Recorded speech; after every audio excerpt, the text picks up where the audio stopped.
Hi, everybody. Are you interested in understanding GLP-1 medications like Ozempic, Wegovy, or Mounjaro? Then join us on the Plus SideZ Cracking the Obesity Code, the groundbreaking podcast helping people change their lives one episode at a time. The Plus SideZ podcast is a disruptor. We're breaking down barriers, smashing stereotypes, and sharing inspiring stories that'll leave you feeling informed and empowered. Join us every week to learn from doctors who are specialists around GLP-1 medications like Ozempic, Wegovy, and Mounjaro. They'll provide you with science and facts to validate these incredible stories. But that's not all. We'll also bring you the voices of the GLP-1 Mounjaro TikTok community, real people who face the challenges of obesity-related diseases and disorders and discovered the incredible plus sides of GLP-1 medications. Our episodes are filled with heartwarming stories, laughter, and moments of triumph. You'll connect with our amazing community members who are reclaiming their health and experiencing their fullest lives. Are you ready to embark on a journey of discovery and empowerment? Tune in to the Plus SideZ Cracking the Obesity Code, and together we'll change the narrative around obesity and end the stigma. Subscribe now on YouTube or your favorite podcast platform and join our incredible community. Let's celebrate the plus sides of life together, because every story deserves to be heard. Every life deserves to shine, and everyone deserves access to expert knowledge and medication. The Plus SideZ podcast. You're not alone. It's not your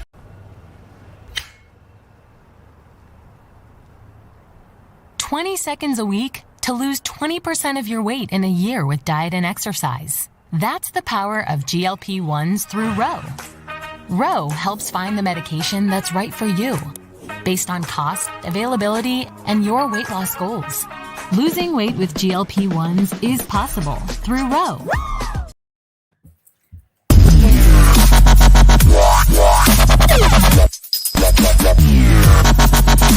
I'm Dave Knapp, man on the Mounjaro. That's why I'm here. Big news for semaglutide. I'm the most elusive of all the doses. So I have a couple theories, and I'm interested to hear yours. The first, who likes my Karnak hat? Jokes about terzepatide. You are on the pen. Welcome to the Plus SideZ Welcome. podcast live. Can you hear me? I can hear you. Can you hear me? You'll never find. You'll never find.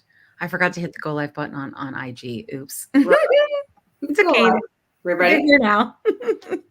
Hi, IG. Hi, IG. I like you a lot more now. We like you guys. Yeah.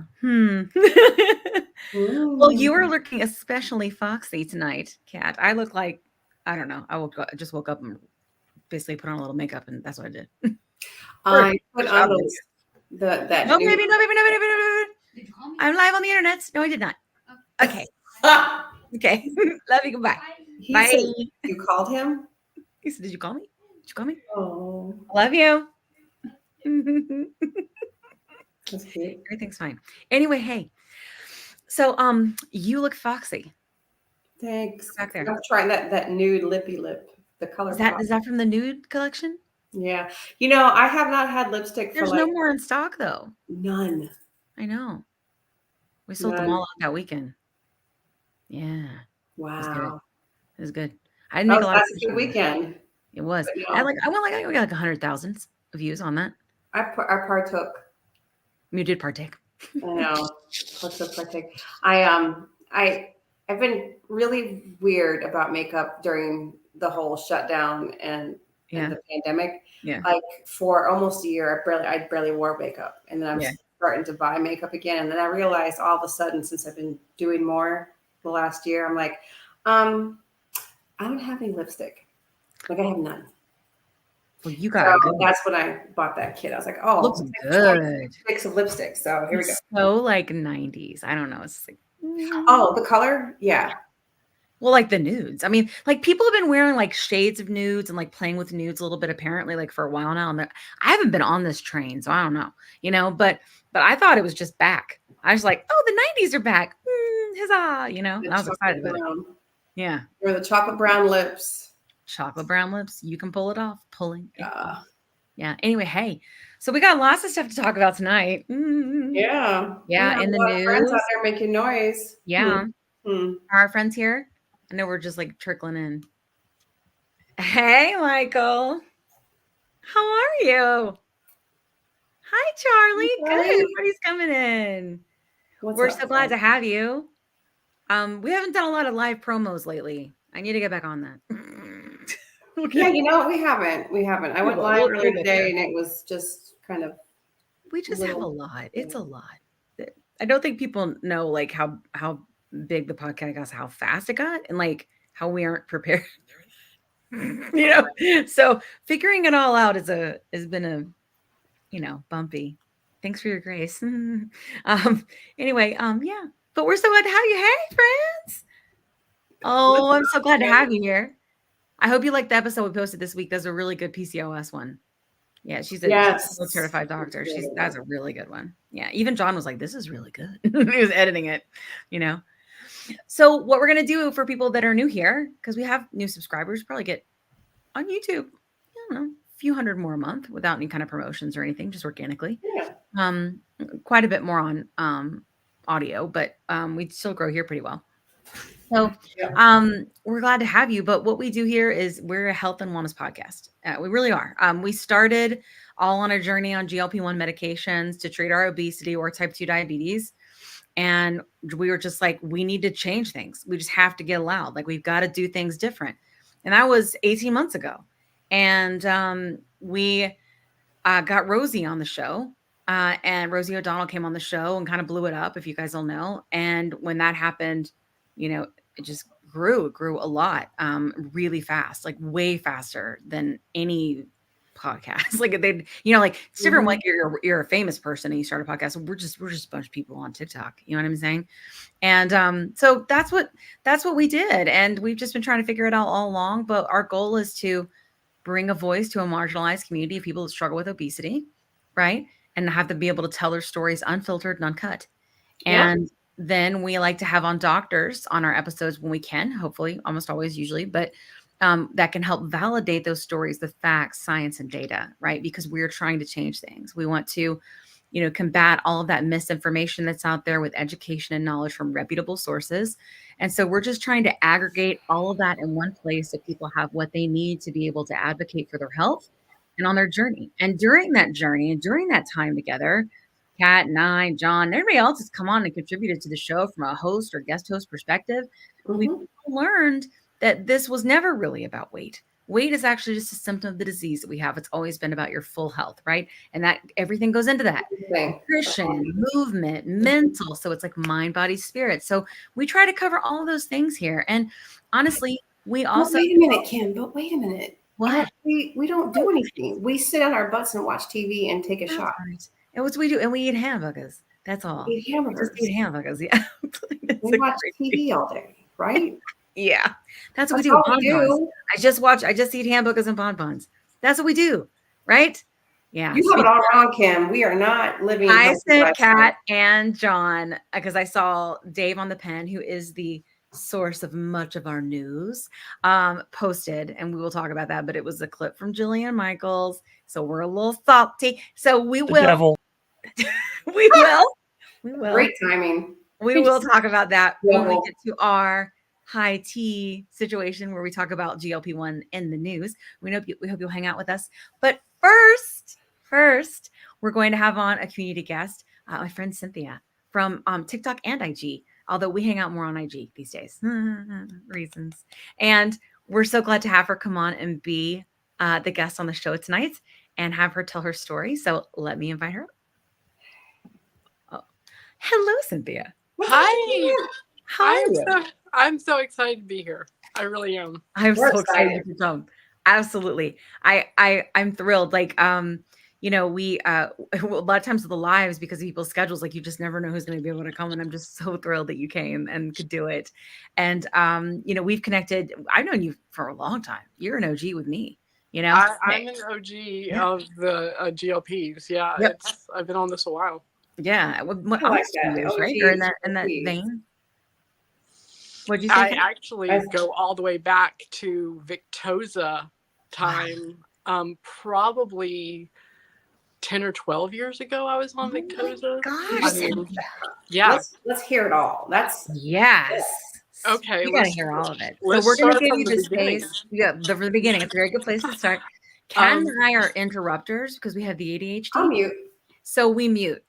And so we'll like interject when it makes sense, but if not, we will interrupt you constantly. Like it's just, I'm good. I live with somebody with ADHD. I have ADHD, and we're used to it. Okay. So yeah. It helps the show flow if we don't do it constantly. But I guess I would just say I started my first experience on a diet in 1983. I myself, when I hit puberty, even though I was an active child, I did all the things, just kept putting on weight. And I did not eat more than anyone else. I also, funny enough, if I did not eat, would start passing out cold, like just be standing somewhere and just pass out. And doctors would tell my mom, oh, she just, her blood sugar, because of your family history, is probably not going to be okay for her whole life. So just keep her on a diet. This is what we were told. And I stayed an active child. Even in high school, I was a cheerleader. I mean, I was active. And it got to the point where I still would put on weight. And you'd get made fun of because your cheerleading outfit or whatever had to be special made because you could not wear the pre-bought sizes. So you enter the nasty world of diet culture at a very young age. And in the scene on the TV every afternoon in the 1980s was Oprah. And the doctors just told my mom, well, here we have these medically assisted shakes. Have her drink 2 shakes a day, and that's all she needs. So we did that at 16, which led and segued into the beautiful world of anorexia and bulimia.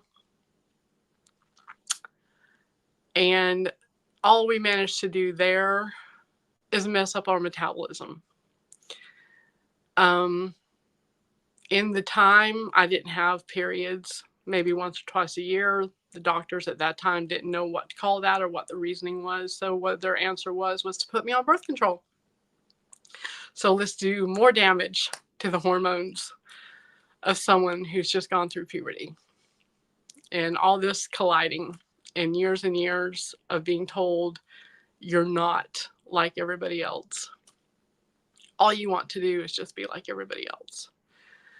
So, I learned what I had to do to try and be like everybody else. I had to do a lot more of than everybody else.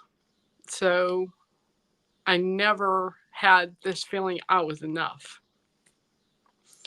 I've done every diet known to man. I've done the Weight Watchers. I've done, the Nutrisystems. I've done the stuff you pay hundreds of thousands of dollars for. And does it work for a minute? Yes. Is it sustainable for life? No. I've done the intermittent fasting, eat once a day, work out at the gym 4 hours a day. This is after being a nurse and working 12-hour shifts while doing all this. And I never got past a certain size. I never could drop below 200 pounds comfortably without starving myself and working out till I dropped. Then you go into the time where I actually wanted to become a mother. And I ended up having to go to a fertility specialist. This was in 1998. And at that time, I actually had the best news of my life, which is funny to say at this moment, because I had an amazing endocrinologist, one of the best in the country. And I had been a mystery to him while nothing was working. And he went to a conference and came back and called me in for an appointment and said, I know what's wrong with you, and it has a name. He says it's called polycystic ovarian syndrome. And I cried, not because I had it, but because it actually had a name. And that it wasn't a failure on my part. And that there was something actually wrong. And it wasn't just me messing everything up. So then I went on to 6 years of infertility drugs, which, let me tell you, does not do good things for your body. Unfortunately, the only pregnancy I ever achieved was triplets, which I miscarried around 14 weeks and never got pregnant again. After that, they watched my insulin levels go up. They watched my hemoglobin A1C go up, and it didn't matter what we did, they weren't coming down. They put me on metformin. The only thing metformin really managed to do for me is give me IBS. Yeah, irritable bowel syndrome for about 15 years while on metformin. So I did every bit of research I could by myself because I figured out doctors just were not told about PCOS, and there had to be more to it. No one wanted to treat PCOS if you weren't trying to conceive. Somehow everyone treated PCOS like it really has something to do with your ovaries. No, the ovaries are a symptom of the disease. It is a full neuroendocrine disease. And most doctors are about 30 years behind on that information and do not have it. And I got tired of being told old information from a doctor that my research had showed me more than him or her. So I eventually did get diagnosed as a type 2 diabetic. And, the sad thing is, once you're diabetic, you're always a diabetic. It's never going to go away. And it doesn't matter what you do. You can lose weight. You can change your diet. You are one of two things. You're a controlled diabetic or not a diabetic. But once you're a diabetic, you're always a diabetic. And I had done paleo. I had done whole foods. I had done carnivore. I have done keto. I have done it all. And nothing seemed to work. Not for long term. And in 2020, I hit the wonderful world of menopause, which added even more hormone-related issues onto all of that. So 2022, I had my labs drawn. And what I was told, and I am a nurse, and I knew the significance of what I was being told. When I looked at my labs, I was sicker than most of the patients I had in ICU. Yet I was up, walking around, working, because that's what I have been told to do my whole life, is just keep going, that it's all your fault. Eat less, move more. And with the help of my amazing best friend, who's also a nurse, we did a deep dive on what some of the best medications now were being used for diabetes and PCOS. And at the time, what we found was Ozempic. So I went into my primary care physician and I had to beg to be put on this medication. And he kept me on the lowest dose there was for about 4 months, never raising me.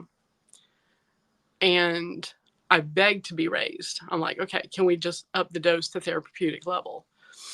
And sometimes these doctors, I don't know if they know what they're doing and are doing it on purpose or absolutely have no clue. But I had gone in for another checkup 4 months later, and he was very upset that my A1C had not come down, because my A1C in May had been 14. And if anyone knows anything about A1C, 14 for an A1C is unimaginable. And he was upset that on the Ozempic it had not come down much. It had come down to 10. And keep in mind, I had been begging to raise the dose. And I could see in the portal where I had sent an inquiry to raise the dose that he had told his nurse that my A1C was not improving like he would see it. And he needed her to ask me if I was being compliant, taking the medication like I was supposed to, and if I was watching portion sizes of my food. I kind of lost it at that point. And I just told him, I said, I don't think I can work with you. I need an endocrinologist. Please refer me to an endocrinologist. That is the greatest thing I have ever done, because that was in September. And in November, I had an appointment with the most amazing endocrinologist. And she changed my life. When I walked into her office, she sat me down. And as I was telling her things, she could finish my statements. And she looked at me and she said, it's not your fault. It has never been your fault. You have a disease and we can treat it. And she asked me if I'd ever heard of Mounjaro. And I told her no, I hadn't. She said, well, you're about to. And she started me on the 5 milligram right away because I had already been on Ozempic. And the most amazing things started happening. And I guess what makes me a little bit different is I was never chasing a number on a scale. That was never what I was after when I started this. I was chasing that A1C number. And the A1C in 1 month went from 10 to 8. I went up to 7.5. And to January, we were down to 6. And the first 3 weeks on it, what I noticed is years of chronic inflammation and pain were gone. 30 years of chronic insomnia, gone. I was able to sleep. Suddenly, my body that I had been making move, making get the steps, making work out, wanted to do it. I could not sit still. I had to be up moving. I had to be doing things. And it felt good to do them. And from that moment on, life changed. It just changed. I did not even know what food noise was until I did not have it. And it's really hard to explain to people what food noise is if they've never explained it or had it. But when it was gone, suddenly that realization that food had been all encompassing, whether a comfort or an enemy, something I gave myself for pleasure or something I took away to punish myself. Every thought was about it, and then it was gone, completely gone. I actually went back to see my primary care physician one last time last November. And I had an A1C of 4.8, a normal BMI. And I told him the next time a woman ever walks into his office, maybe he should listen instead of questioning her compliance. And that was the greatest, most validating moment of my life. And I have been in maintenance now,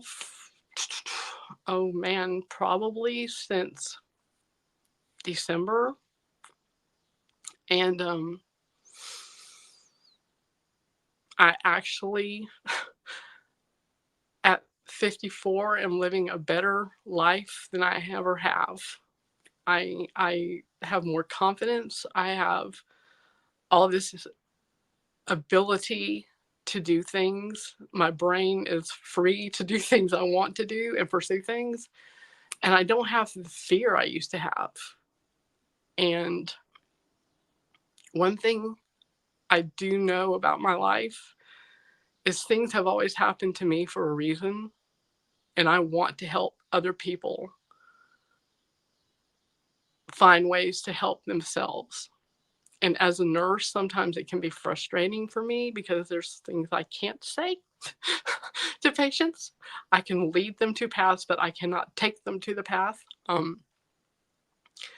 But I do what I do a lot on social media to make people see that there are things possible and ways to treat things. And advocating for GLP-1 medication is part of that. The other part for that, for me personally, is advocating for women to get help after menopause, because that is something else that women are not being treated for. We have never been treated correctly for. So women with menopause or after menopause have been right there with the obesity community. We're not being heard, and we're being blamed for our own things, saying it's life, get over it. So that's kind of the direction I want to take in my life, is to help those two groups. And if you're someone that falls into both, postmenopausal and obesity, I want to be your girl, man. I want to be the one hyping you up, cheering you on, going, there are ways we can get here. We can fix these things, but we've got to start with advocating for ourselves, doing our own research. And what we also need people to realize is you don't work for your doctor. Your doctor works for you. And if they're not giving you the time that you need, fire them and get another one.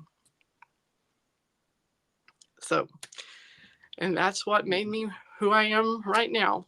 And that is, we're not sure who that is some days. We're just going with it. Yeah, me either. Like, it's such a journey, right? Like, this whole thing, look, I'm just going to say it. And I know my mom probably came in at some point. It's a mind fuck. Yes, this it whole is. thing. Like, you unwind so much trauma of growing up and living in a big body in a society where it is not acceptable. Like, it's just not.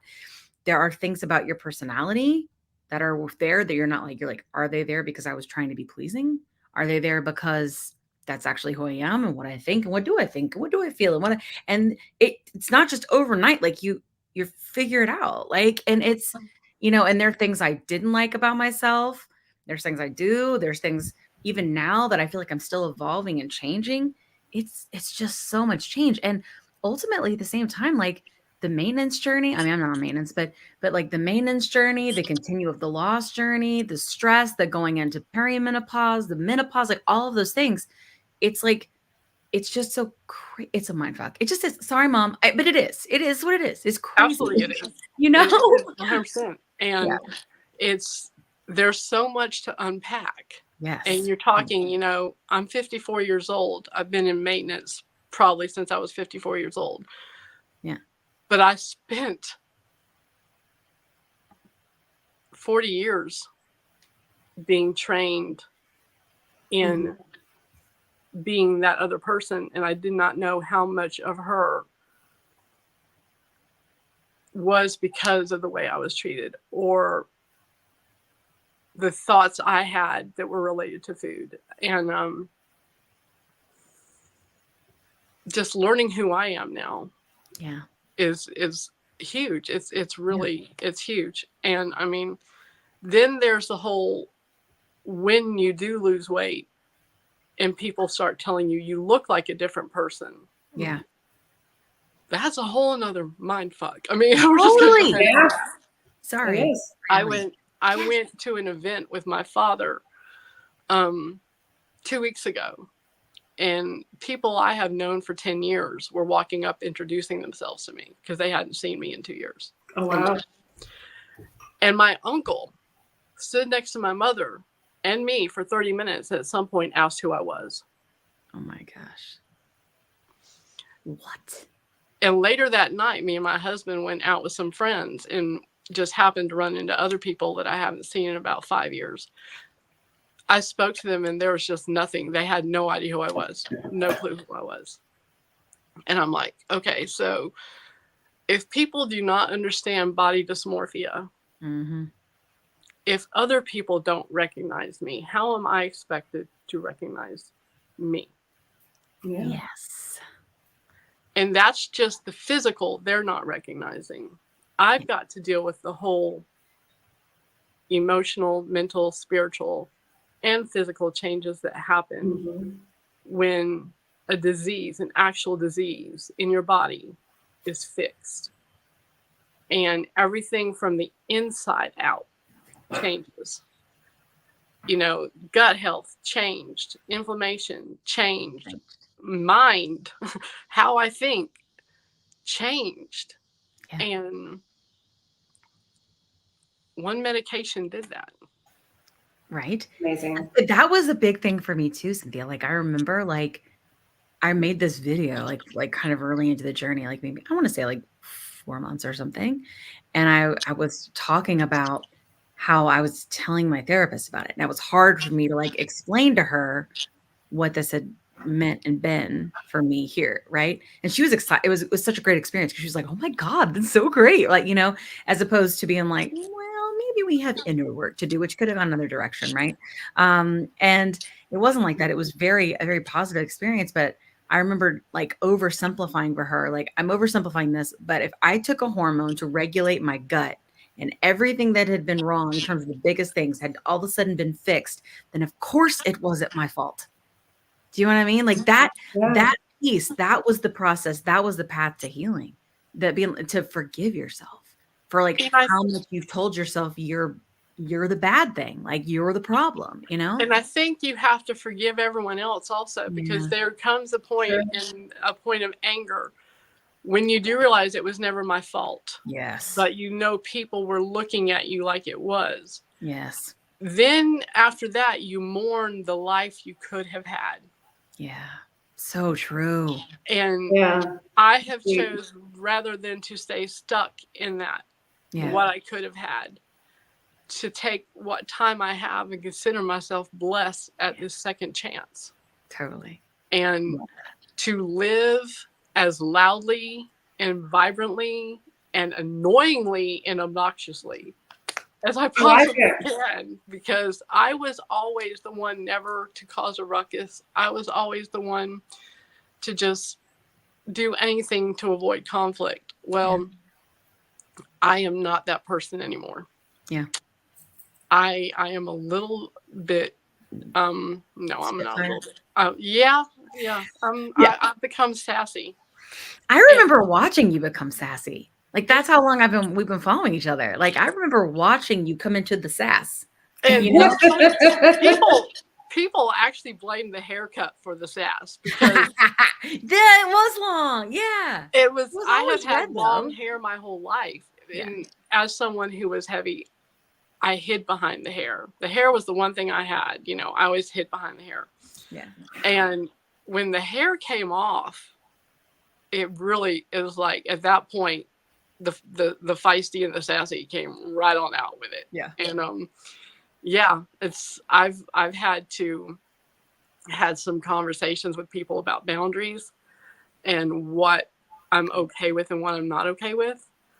I find that people don't know what to say to you a lot of times, and you have to kind of put your boundaries into place early. Mm-hmm. And one thing I've had a hard time with is when people comment on my body now. Yeah. And I don't think it's okay for people to comment on my body. Mm-hmm. It's not okay for me to comment on anyone else's body, no matter what their shape or size is. Mm-hmm. Yeah. But people feel like it's okay to comment on mine now.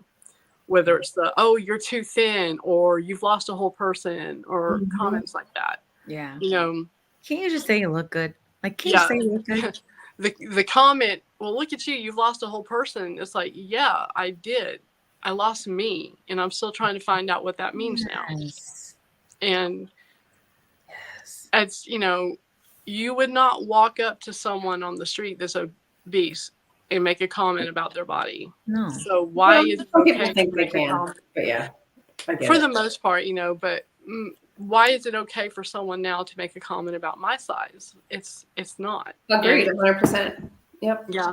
It's like, no, I am not too thin. My doctor is perfectly happy with where I am. I'm just not what you're used to seeing me as being. Yeah. And it's 2024. We need to accept people where they are at that moment and not make any assumptions and not make any comments on who they are physically, because it has nothing to do with anyone else but them. Yeah, absolutely. Yeah. I think I recently had someone make a comment or make a video that was specifically calling out on TikTok a stitch of mine and said that it doesn't look like I've been losing anymore. And it's because I need to diet and exercise. And clearly I'm not doing that. And I was like, we've got to stop doing it. And we certainly have to stop doing it to each other. You know?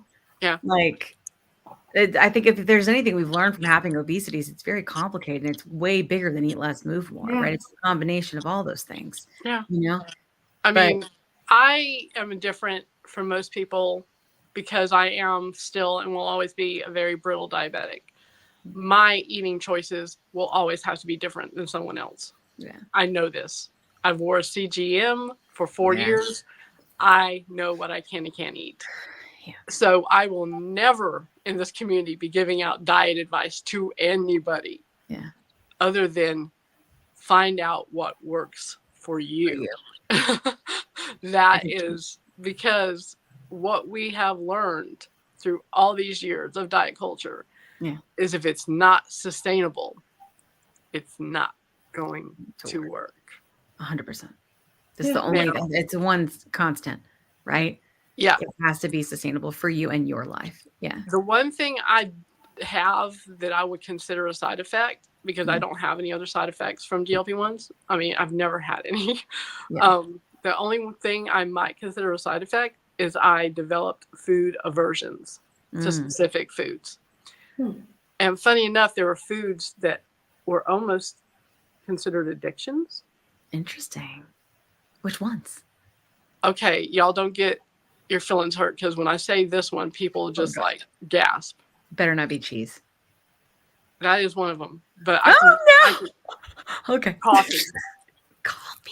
Coffee. I was a 36 ounce a day coffee girl. I lived off of coffee. Gosh. After it took about 3 or 4 weeks, and it started with just like drinking half my coffee and pouring the rest away, and then taking a couple sips, letting it cold. And now it's to the point, if I smell it, I will gag. Yeah. That's crazy. I cannot be near, want nothing to do with coffee. And funny enough, all caffeine, like it was kind of, I came completely off of caffeine over time. I went from coffee down to like matcha tea, green tea, down to no caffeine. What? Yeah. Funny. That blows my mind. Most people, and like someone's like, people are like, if that's a side effect, I don't want that medication. I'm like, I'm the only one I know it's ever happened to. Calm down. Like, if you don't need it anymore, the reason we can't think about being without it is because it's that's my morning ritual. I get it, but I didn't get any food aversions. So I missed the morning ritual of it. I missed that whole. I bet, yeah. That when that first sip hits your soul. Yeah. Yes. I missed that ritual of it, and but it is never going to be there for me again with coffee. It's gone for me. I've lost it. Yeah. Beef is another one. I cannot stomach beef, and I used to eat steak so rare. My husband would say a good vet could save it. And oh my God, I'm putting that one in my pocket right now. I like that. A good vet could save it. Good. So I cannot stomach beef, whether it be ground beef, steak, whatever. I can't do it now. I can't. And bacon, don't even bring it in this house. It's That's like wild. No. And I was a carnivore, for goodness sake. Bacon. Yeah, bacon. No, bacon. And like I said, does this medication do this to everybody? No, it does not. You can't do beef either. Yeah, I know a couple other people that it has affected them that way, but it's not all of us. Yeah. My dad, I finally got my dad on Ozempic about a year and a half ago. Oh, that's great. My dad is too. My mom, my dad, and my sister. Yes. And my dad's Genetics is a diabetic. thing. And he also has kidney disease. So I pushed for the Ozempic and I got it. Kidney disease, holding stable, not getting any worse at this point. Right. A1C doing great, and lost about 60 pounds at this point. That's amazing. He did not want to start it because he was afraid he'd end up like me and not eating these things. Yeah. I'm like, it's not happening to everybody. It's just happening to me. Yeah. And the other strange thing I find with dealing with other people is because I don't get joy or pleasure out of food, they feel bad eating in front of me. And I'm like, yeah, no, eat whatever you want. Because trust me, I don't want it. I have no desire for it. And people are more uncomfortable about what they eat in front of me than I am about not eating it. And that can make for awkward functions until they really, truly realize I have no desire for the food. Yeah. It's not that I don't want to eat your food, right? Yeah. The holidays were weird for me. I remember when we the first first started. the first few are. Yeah. Like you're not food centered. Yeah. And like people are in the moment, right? And then like I remember like people almost looking like I had harmed them because I didn't want to eat their food. Yeah. You know what I'm saying? I still because get like that. their dish that they made like with love and like with all the things and like, you know, and I get that at work. At work, Yeah. if someone's bringing in cupcakes or Yeah. cookies and stuff like that, they get really offended. But in all honesty, even before I went on this medication, I was turning that stuff down because why? I was a diabetic. Yeah. But I think when they look at me now and see my size, they get more offended by it. Yeah. If that makes any sense. Interesting. Mm-hmm. And it's not that I'm not wanting to join in with the socialization. I'm just not. Food does nothing for me. It's not going to make me love you anymore or feel festive with you anymore. Yeah. I can be with you while you eat food and not be eating food, and we can still love each other. Yes. Yeah. Like, and you know, that's, but it is a family process. revolved around food. Yeah. That's a hard thing. I think it's really hard for our friends that I think from certain cultures. Mm-hmm. You know, like Italian. I feel like that one comes up a lot on our show. You know, like that's a big thing where it's like food, family. Like, what is Olive Garden say? When you hear your family, you know what I mean? Like, you know, I think we've seen that a lot with people that have come on the show. I think probably too, my friends that are Greek and things like that, like just very, you know, cultures that center around like family type style eating and all of that, you know? Yeah. I think, yeah. It really is. It's been a 2-year, you know, actually almost over 2 years now. It's been 2 years of change in different ways that I never saw coming. Yeah. And adjusting to the new me, who I am, figuring out who I am now. Mm-hmm. And then adjusting to other people figuring out who I am. Oh, yeah. And it's a journey. It's the cheesiest hashtag ever now that we look back on it, but it is. It is. Exactly what it is. The Manjaro journey is the thing, you know? It's funny because the one person I think that still has not looked at me any different is my best friend. And we've been best friends, since 1998, something like that. But she's like, I don't think you're different. She goes, you think you're different, and I understand why you think you're different. But you are the same person I always got to see. It's just most people didn't get to see that because you weren't as comfortable with them as you were with me. I always got to see the real you. That's a good, Like you're comfortable in your skin, so you're just yourself. Yeah. And she says, I realize you think you've changed. She says, but you've just become you with everybody now and not hiding who you really were. That's a nice perspective to have. How do you feel about that? I like that. I like that I've given myself freedom I like it too. To be me. And I don't know if that's just this journey or also, you know, the whole post-menopause thing when you become a woman and you get to the point where Sorry, Kim's mom, but no more fucks left to give. Sorry, Kim's mom. I get that. Yeah, it's like, if you're not funding me, feeding me, or giving me orgasms, your opinion just really doesn't matter anymore. So, that's where we are. I need to learn that. I've had that opinion my entire life, Cynthia. You're a man. You can afford to. Exactly. It's the most beautiful opinion in the world.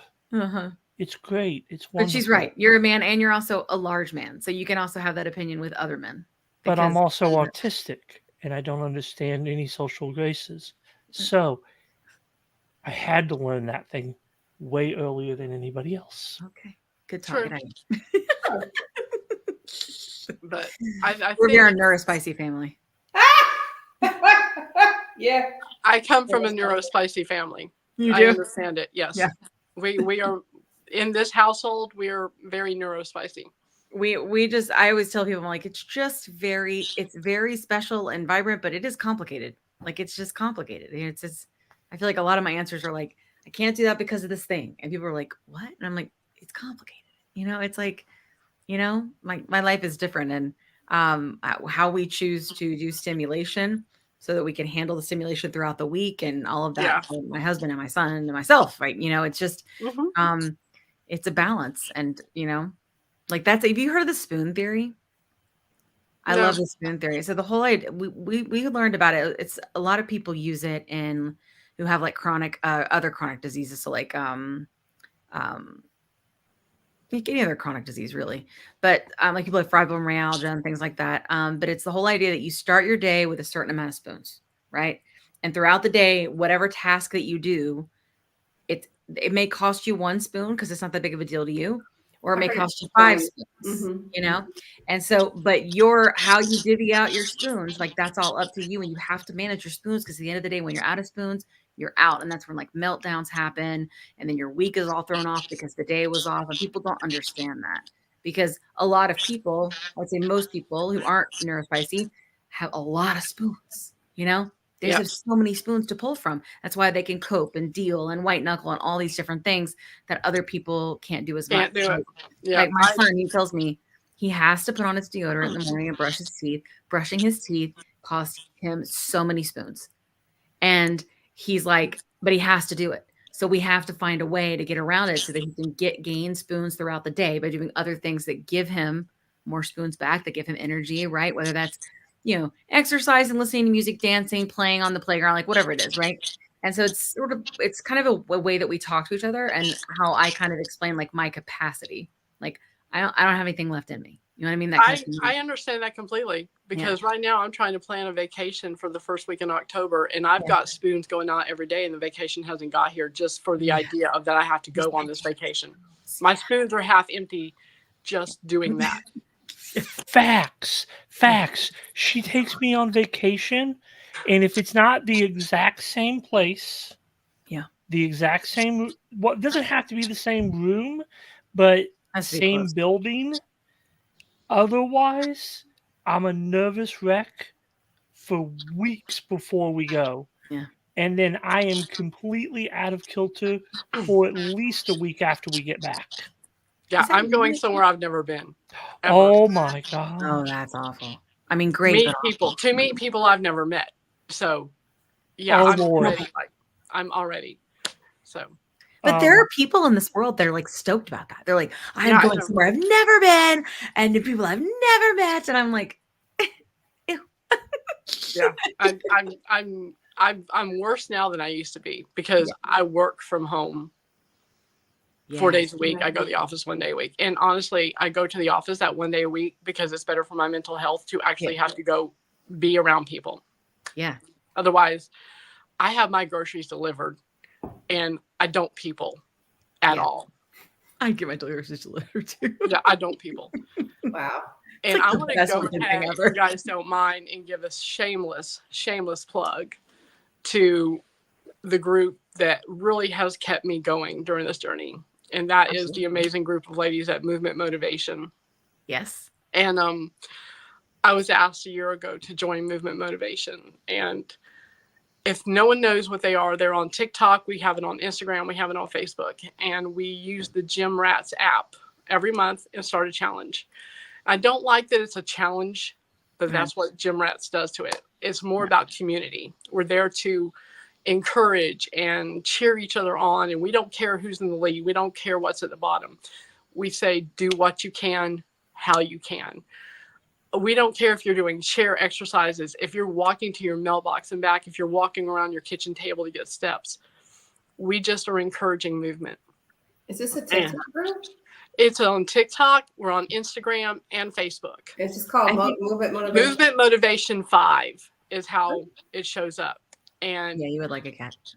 It's sort of like the whole idea, like plank challenges and stuff that happen, like you've seen on TikTok or like. Yeah, I feel like you guys do like live movement. Like we had done lives in the past, and it's like people do videos and tag Movement Motivation in it.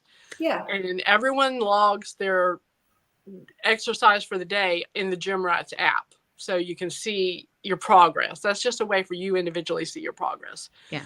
And I don't care who's in the lead. I always say I'm not competing with anyone but me. And like we say, try to get 40 miles in a month.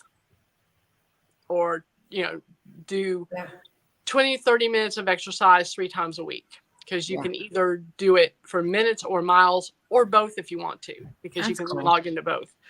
And I run the page on Instagram.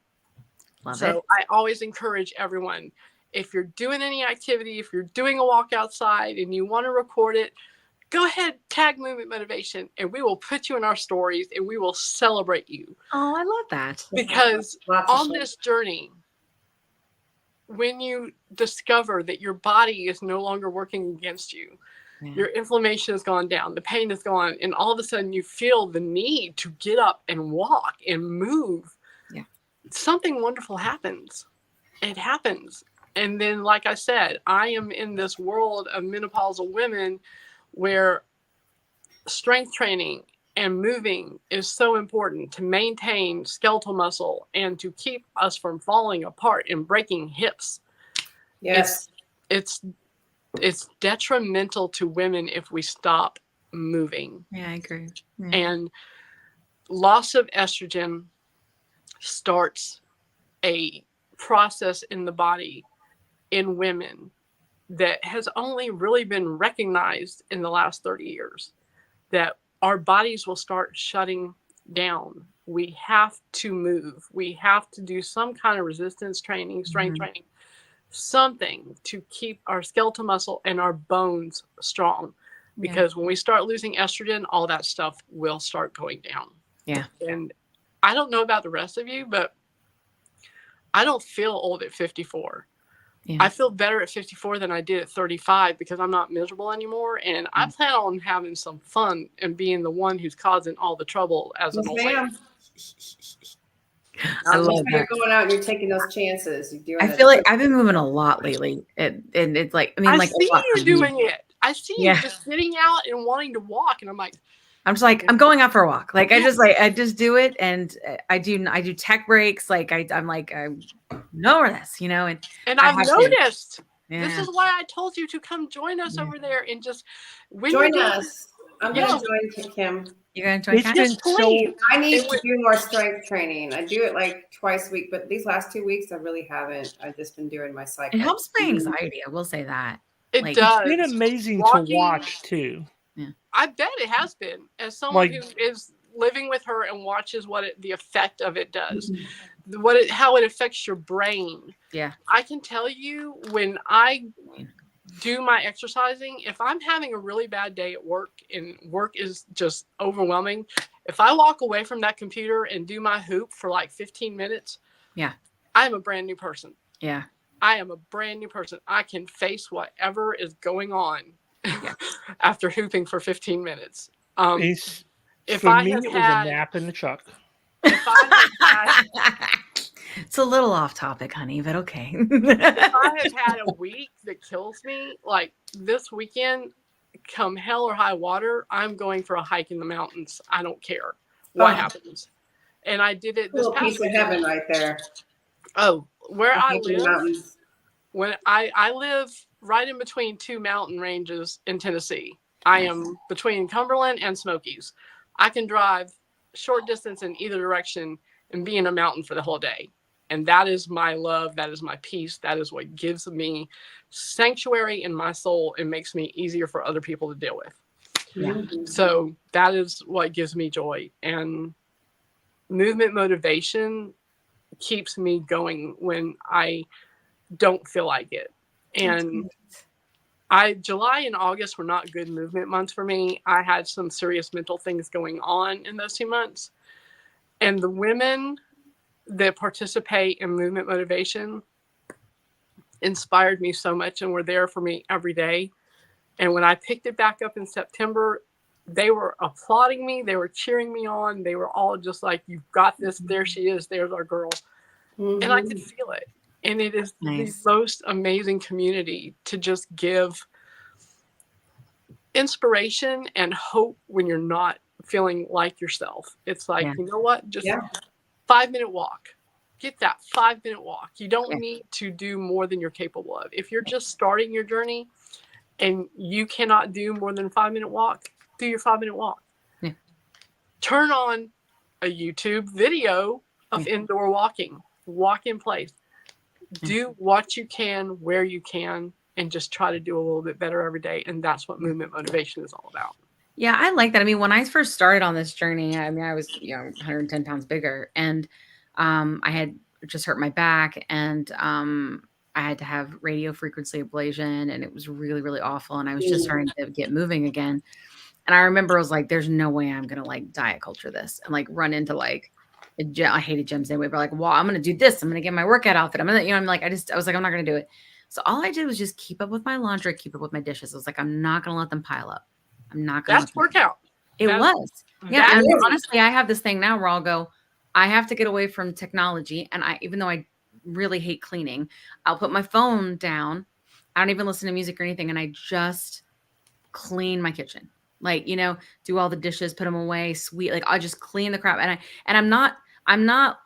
hate cleaning. It's gross, but ultimately like, it's so great just to like get something done, like see something tangible that's like physical in this world and not digital because of what I do. Right. But also like, when you're done, see that like you've completed something. You completed it. Yeah. So like, there's like you said, there's all different ways to move your body. Like you don't have to be a gym girly. I'm not a gym girly, but there's all different ways to everyone has their thing. Some of us walk outside. Me, I'm the hoop girl. You know me. I'm going to be using that hoop. I love my hoop. And I do. I bought one and I tried it and I was showing it to John. This was when like the beginning of all of this with us, like 2 years ago or whatever. You hooped? I hooped. I got a hoop. And John goes, Ram was sitting next to him and Warren started talking to my son and he goes, "Hold on, honey." He goes, "Hold on, son." He goes, "This is going to be good." He goes, "Show us how to hoop, honey."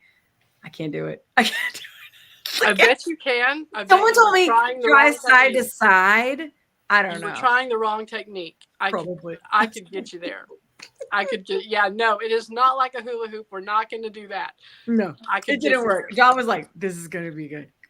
Oh, it's so great. Y'all don't know. I have a tutorial on TikTok and I have a tutorial on Instagram. That's cool. Get your hoop back on. Go to my tutorials. I got mad at it and threw it away. You should have thrown it away. I wonder if there's one on TikTok Shop. There it is. It's in my showcase. There we go. Oh yeah, Kat. In this family, if we get mad enough at it, we throw it away, or we break it. I was like, I had an iPhone watch I smashed. I'll try it again. Go to my Instagram or my TikTok, and I have a tutorial on how to start it.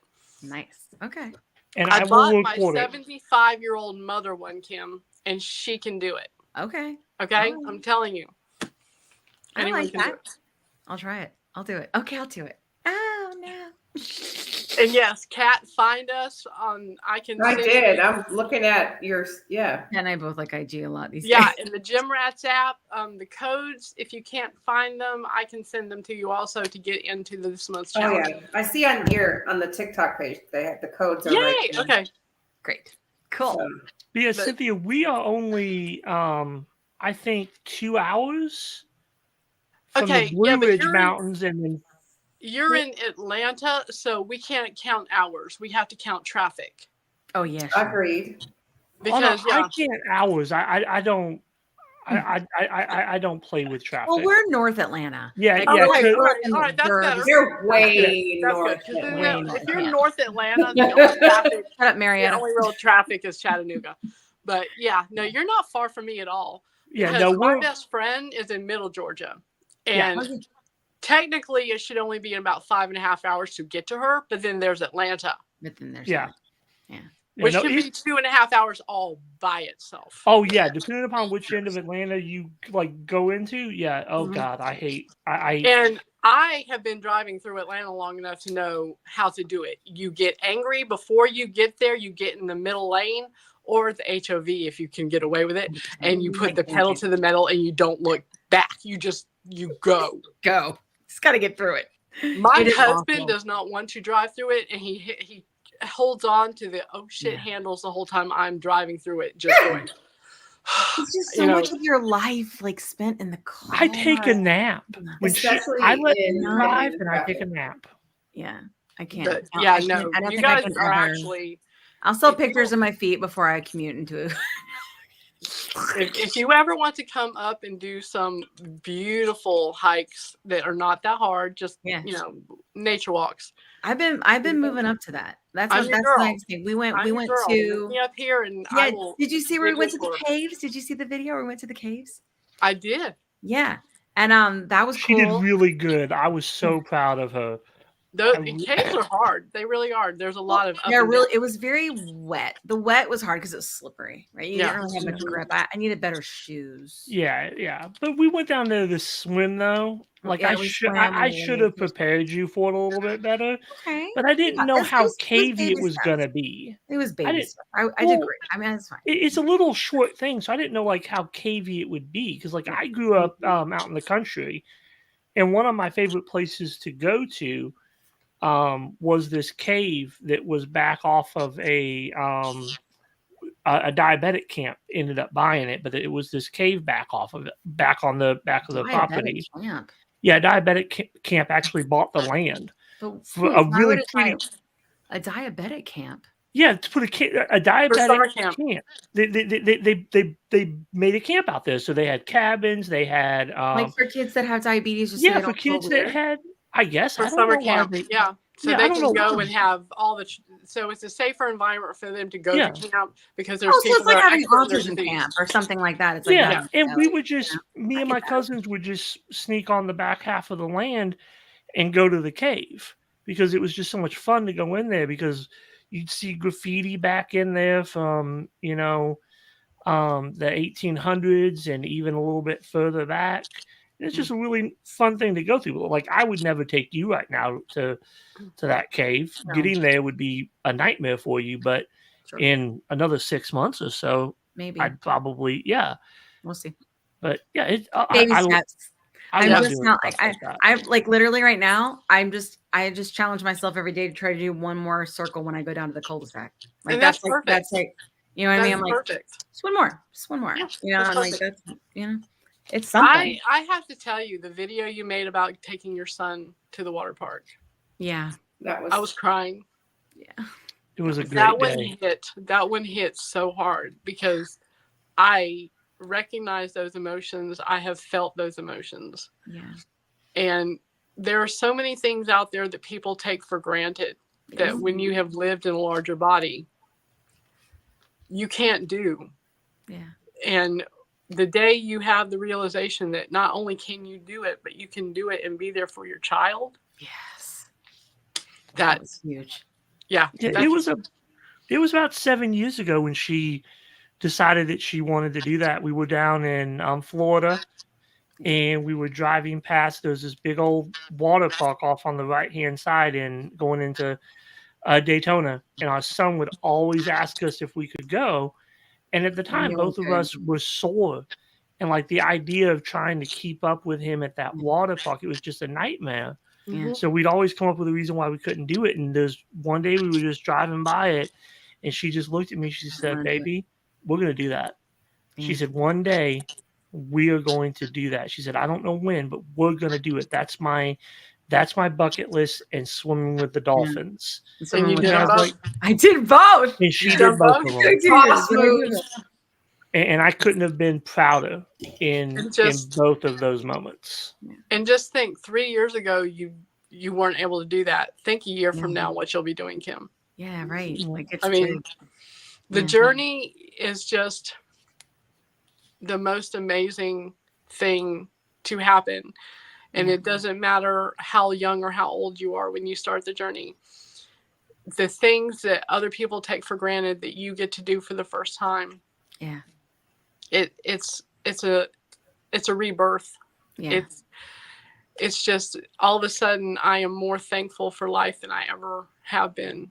And just ready to live it all the way through. 100%. Yeah. I just don't want to miss another second. Like I just don't. And this sounds like bad, but like I think also too, like it's very easy, in my opinion, as creators in this community struggling with this disease, because there are so many people that are suffering needlessly, right? I think many of us feel very passionate about wanting to help them because we understand, like in a level of empathy that people don't have, right? And I think that it's very easy, at least for myself personally, to get very engrossed and encompassed and ingrained to where I was missing this, because but I have to do this. I have to be there, but you don't. Like you can do this. And there are many, many others who you have met or that met their others in the beginning, and they are now sharing their journey and they are now helping others. You can put it down, And I feel like I had to really learn that a hard way recently, but I feel like it was probably a blessing in disguise, and I don't want to miss anything else, And I can relate to that double because yes, as someone who doesn't want to leave behind people and wants to advocate for people in this community, I also had to learn that lesson as a nurse. Yeah. Because when you leave work, you have to leave work. Yeah. Because it's kind of the same thing.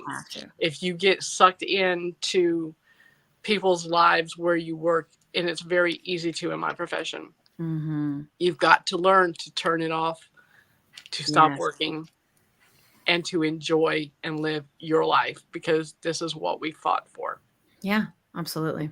Yeah, and I think like between the podcast and then kind of trying to do things in between to fund all of that stuff, right? To fund my family and all this, I was like, what am I doing this all for? Like, to be able to live it. And, those moments, like that moment with my son. And I mean, I remember like, I remember that moment when they were like, they handed us the raft, the 4-person family raft to me and my 11-year-old to carry up flights and flights of stairs to go to the top. And I'm like, doesn't someone help us? Like, I swear I remember there used to be a machine that took them up for us. And then we picked one up at the top. I swear that used to be a thing.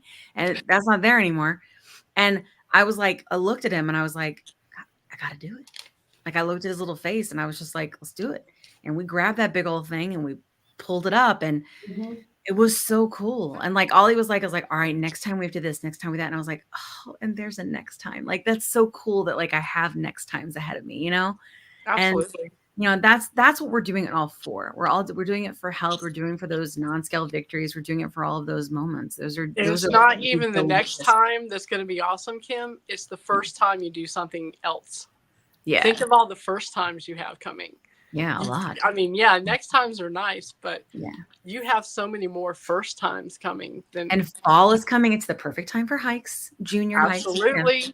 Absolutely. Yes. I'm telling you, the Smoky Mountains in fall, we put on quite a show. You got to come see me. Oh, it will. That sounds fun. We hiked in the Smokies. Was it called Chimney Top? That's a hike. Yeah.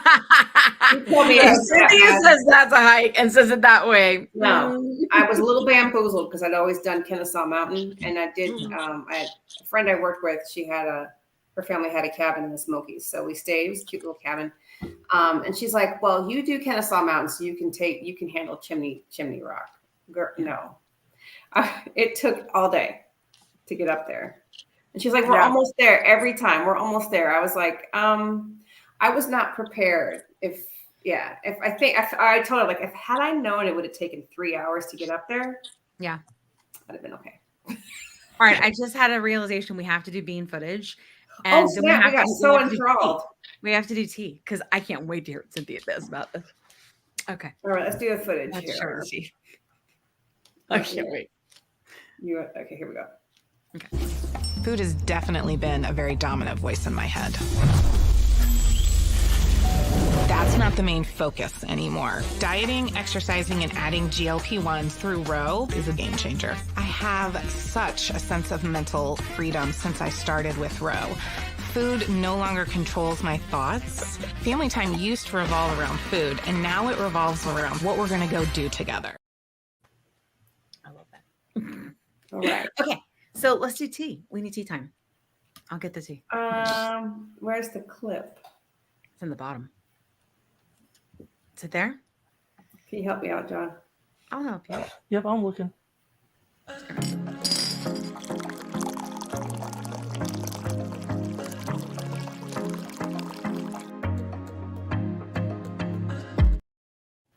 There was a different name on there, so I was afraid to put it on there. It's okay. Well, I can't. I was trying to fix the line break. I don't know. I'm not a graphics artist. It is what it is. Tis high. I get it. We wear many crowns. I know. I need one so we can wear it together. We wear many hats. We wear many crowns. Many hats. Many crowns. Okay, so we got some tea. Okay, so for something that I saw from our favorite news person, for sure, in my opinion, is from On the Pen. And he was specifically talking about there's a new pill that just came out with phase trials, a pill that's supposed to have better, or is tracking to have better results than retatrutide. It is a pill. Now he was saying that it's called amycretin. I think I'm saying it right. And it's combined. So it's a GLP-1 and then amylin. And it's a pill. And so what they're doing is they're giving GLP-1 and then they're also giving this. And it's like a double agonist. 13% of body weight twice daily in 3 months. You do this twice a day. So it's not like a once a day pill. You got to take it twice a day, which is, I think, also how Rybelsus kind of works. So I think that's interesting. That would make sense though. And then, so with retatrutide though, it was 25, but it took 8 weeks, right? So 25% of body weight. So I thought that was really interesting. I think, we know a lot of things with shortages have been, because of these pens. So having something that's highly effective, right, that also isn't going to be dependent on the pen, I think is a big deal. That would be so great if that were going to happen. And like for me, I mean, I stall out a lot, but I really do think a lot of my stalls are from stress and not taking care of myself. Like I have not been taking care of myself. That's a big lesson. I feel like learning is you don't have to take care of everyone else all the time, Small molecule peptide. Thank you, Mike. Yeah, it's very, very interesting. Definitely. And cortisol is real, Kim. Yeah. Cortisol is real and it is an enemy. So yeah. And I think the movement has helped. My mental health has gotten a lot better the past 2 weeks, specifically with the movement, and just with getting off of social media. It's amazing. There's a reason it can be beautiful, but it can be dangerous. It has to be balanced. And so I am learning that the hard way for sure. So yes, stress is a thing. Okay. Other tea, Lilly is suing the FDA which is this was last week. So I feel like news in terms of this stuff, you don't always hear it right away, but they're suing the FDA because what they're trying to do, or I think this is interesting to talk about what's indicative of, right? They're suing the FDA saying that when they have retatrutide come out, it's a different kind of molecule. Now, Dave explains this much better in much more detail on his page, on his show, On the Pen, on YouTube. You can go right there from here. And it's great that he like breaks it down for like if you're like super nerdy. But what they're trying to do is basically get it to where it can't be compounded, right? Because right now, the way that all of these GLP-1s work is the way that I guess the amino acids are formed. They're not complex, I guess, in a way. So it's like they can be compounded, right? But what this allows them to do, I guess, if they win and have this to where it can't be, right, is that it gives them way longer patent and a longer time for it to be able to be challenged in court, which I think is huge, right? And so that gives them billions of bills. And what I'm told is that they are close to being evaluated at $1 trillion organization, which is crazy, right? Crazy. Anyway, so that's the tea on my end, but I think Kat had some tea, and then I think we can talk about the Jillian thing together. No, it's just a quick article we found about Eli Lilly. Yeah. Basically, invest. Already am. Already are. I'm sure. I feel like a lot of people, as soon as they took it, they were like, yep. Invest. And it's only going to, basically what their forecasters are saying, like, do it now, like, invest. This would be the time. Wow. Yeah. That doesn't shock me. $1 trillion. It's been growing since well, it's been huge for a long time. It's been a multi-billion-dollar organization for a really long time. But yeah, I think like with Hereditary, with other things that'll come out. Yeah. They're ahead of the game right now. It'll be interesting to see if they lose any kind of ground being stupid. Like, because I do feel like that's what happened with Novo Nordisk, in my opinion. Like, you know what I mean? Like, with the how bad they were with shortages. Now they're still slaying it, right? Novo Nordisk and everything. But yeah, the business side interests me a lot, just because like with my marketing background, that's how I started making content on this platform, is with the savings card. I was like, here's what I think's happening, but I really don't know what the hell I'm talking about. Like, that was my whole disclaimer, you know? And that was how I started becoming a GLP-1 creator, because I never felt like I could like this is my shot day, my shot weekend, my weigh-in day. Like my body never moved like everybody else's. It was always like, we're down like 5 pounds and then we're up like 4. And then we're down like 7 pounds. And then we're up like, that's what throughout the month. So I never could like, this week I'm down 2 pounds. This week I could never. That was mine. I was never the one that was mine was an up and down. It was always that way. Always that way. Yeah. And so there were lots of people that was like that. I think in our community in the beginning, that was like what was right. And I just didn't have that. So I was like, I'll just talk out my ass because it's the internet, right? Sorry, Mom. Everybody does it. Yeah. If everybody jumped off a bridge, Kat, would you join them? Yeah. Probably. Kat's a joiner. Into water. I didn't say into what. I just said jumped off a cliff. Into water. You're like, if it's water. I don't know. I'm rebellious. I'm not going to do what everybody else is doing. But okay. So this next thing is a big clip, and I don't know if it'll shut our YouTubes down if we share it. I think if we just screen share. If we screen share, it will just not let us do like ads or whatever, which is fine. I think it's worth it for that. Or we'll let our friends who are here. Do you think that we should just play it? You guys can vote since you came. Do you think we should just play it where you can hear it? I feel like we need to see it. It's too good. This is like a reaction. It's long though, so do it once. 15 minutes. It's really long. It's 15 minutes. And we can pause it and stuff. I don't know. What do you think? Vote. Yeah. So it's 15 minutes, but it's juicy 15 minutes. This isn't anything that nobody's going to want to watch, right? Like it's all about what we're here to talk about. I don't know. Like I just went and saw the clip before I came. So what it is it's Jillian Michaels on a show with that guy that went on that Piers Morgan thing. And he's like, the problem is the food. And Jillian's like, the problem is the food and your willpower.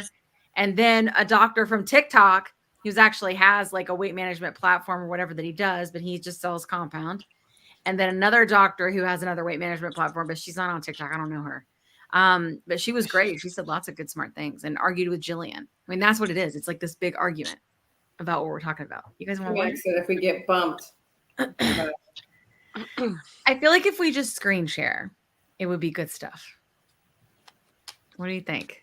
Okay, I say do it. Do it. I mean, nothing ever. I think it'd be fine if we just do it. I think. Because like when you shared your TikTok the other day. They dinged us. They said we had but it was just, that's what I'm saying. It was just ad though. It was just we couldn't advertise on it. It was so weird. You know what I mean? There's no music on there. I feel like I want to try it. It's very good. We're gonna try it. We're just gonna try it. Yeah, like you started off. If we can't get anywhere, start off, Yeah. Yeah, you're right. We'll start off and then we'll figure it out because we are at the end. I waited till the end to see if we could do it. Do it. Charlie says do it. Okay. Okay. All right. Present. Share screen. Share screen. I want to share the Jillian Michaels thing. Let's see if this works. Can you guys see it? I can. Yes. Okay. Mm-hmm. And yep, it shows up on YouTube along too. with Callie Means, a former lobbyist for the food and pharmaceutical industry, now a critic of drugs like Ozempic. We also have two doctors who support the use of the drug who will join us. But Jillian, let me start with you. Just lay it out for us. What do you think the media and so many in the medical community are getting wrong? Well, first of all, every benefit that you just outlined is a halo effect of weight loss. And in fact, even in the studies where they tout heart healthy benefits and they claim that it's 20%, that's a relative risk. It's not an absolute risk. In other words, the absolute risk is 1.5% in a decrease in major cardiac events. It's nominal, and they cannot point to a mechanism with the medication outside of weight loss that facilitates that. It does slow the progression of chronic kidney disease, but that's in patients with chronic kidney disease. We all know that kidneys filter medication out of the body, so the bigger question is, how is it impacting the people that take it who don't have chronic kidney disease? On top of that, you can lose weight by eating less, using some common sense with your food choices, and moving more with no negative side effects, all of which do include pancreatitis, intestinal blockage, stomach paralysis, thyroid cancer, gallbladder issues, biliary disease, vision problems. Callie? Off to you. Dan, I think the important question to ask is what's the problem and what's the appropriate solution for that problem? The problem in America is that 50% of young adults are overweight or obese, and it's almost 80% of adults. And why has this happened? It's happened because of our ultra-processed food system. Few people know this, but the cigarette industry was actually the two largest food companies in the world in the 1990s were cigarette companies, R.J. Reynolds and Philip Morris. And they systematically shifted scientists over from cigarette companies to food companies to make our food addictive. They shifted their lobbyists to, make the food pyramid, which was really a processed food marketing document. And today, 70% of a child's diet is ultra-processed food that is designed literally by cigarette industry scientists to be addictive. And we have an obesity crisis that's unique in America. It's 3% childhood obesity in Japan. And instead of asking about this poisoned environment, instead of doctors speaking out about that, now the guidelines from the American Academy of Pediatrics is that if your 12-year-old is overweight, this is the first line defense. It's not wait and see. It's not try to get them on a better diet. It's the first line defense. We all need to understand this. The reason Novo Nordisk is paying so much money on advertising, the reason they're one of the top 10 lobbying spenders in DC, right? It's the reason they are one of the top 10 most valuable companies in the world right now, the most valuable company in Europe. It's an expectation of the US taxpayer paying for these obesity drugs for life for the median teenager and adult in this country. The reason this debate is so important is because we have a moment to ask, is the result of this chronic metabolic dysfunction that's causing skyrocketing cancer rates, diabetes rates, heart disease rates, obesity rates, kidney disease rates, is that an Ozempic deficiency or is there something deeper going on? And it is that the medical system isn't talking about the root cause. But Kelly, let me ask you, can it be both things? I mean, can't we both have a problem with the amount of processed foods people are eating in this country, right? And say, okay, we got to address that. And the idea that these weight loss drugs can also be incredibly effective. Dan, the reason this is the 10th most valuable company in the world is because they are expecting the U.S. taxpayer on Medicare and Medicaid. But that's not an answer to my question, really. Yeah, I love it. He can't answer the question. Well, I have a question for you. Yes. You have $1,600 per obese American per month. What percentage of that should go to an injection of a poison into a child, and what percentage of that should go to fixing our food supply? The first marginal dollars to address obesity should go to fixing our food supply. Yeah. That is what doctors should be talking about. It can happen a lot cheaper than $60 per patient. But again, you're making a false question, quite frankly, Dan. It's a false question. Think about how simple the question I asked you is. Really, I'm going to ask it again because it's so simple that I can't even believe you're saying it's a false question. All I asked was, can't they do both? Can't it both be true? If your answer is no, that's fine. All I'm asking is, isn't it possible that we do have a processed food problem in this country that ought to be addressed better? And isn't it also possible that these weight loss drugs are also incredibly effective? Why is that a false question? Dan, these are great questions. If you have $1,600 for an obese American, what percentage would you put to drugs? What percentage would you put to fixing our food system? I don't know why you keep talking about the government spending on it. I'm asking, does it work? Is it good for people? I'm not talking about government spending. Jillian, go ahead. Yeah. Okay, here we go. So first of all, does it work? Great question. So we know that on semaglutide, right, which is Wegovy, you can lose up to 15% of your body weight. That's great. But if you're morbidly obese, it really isn't that much. In other words, if you're 300 pounds, it's 45 pounds. So you get to 255. There's a person in a small body. Guess what happens, Dan? You plateau. In every single study, people plateau between weeks 62 and 78. And the bottom line is you've got nowhere to go. And then you're stuck on this forever. Now, on drugs like tirzepatide, you can lose 20 to 23%, which is higher and better. And they're working on King Kong agonists that work on 3 hormonal pathways to help you lose a little bit more. But guess what? We can facilitate 15% weight loss in faster than that time frame by simply creating a moderate calorie reduction and having a step goal every day. And then guess what? All of the negatives, like the overwhelming cost, the unbelievable side effects, over 50% of people will experience diarrhea, constipation. And oh my gosh, it's a complex system. Just think about this for a second. When you delay gastric emptying and food sits in the gut for, oh my God, days. In fact, days. Where's she getting that? Gastroenterologists are having to rewrite the protocols for anesthesia because people are they're puking in surgery and getting bacterial pneumonia. I mean, it's bananas. Does it work to a point?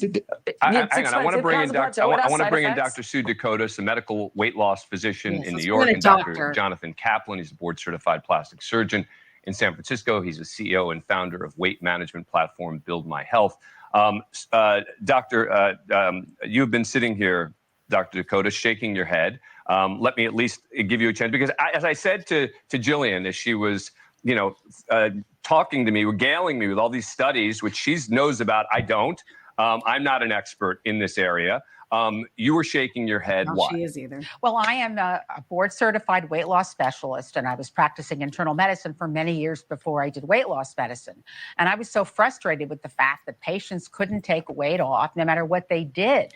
So when I have a patient that comes to my office and I take a good history and they tell me, doctor, I'm eating organically. I eat really well. I exercise every day. And I just can't get this weight off. Many of the patients that we're talking about have good lifestyle. They're not eating junk food, okay? No doubt, Dr. Means is right about we do have a toxic environment. And it's not just our food, it's our water, it's in our soil, et cetera, et cetera. But the bottom line that we're dealing with here is insulin resistance. Hallelujah. Okay?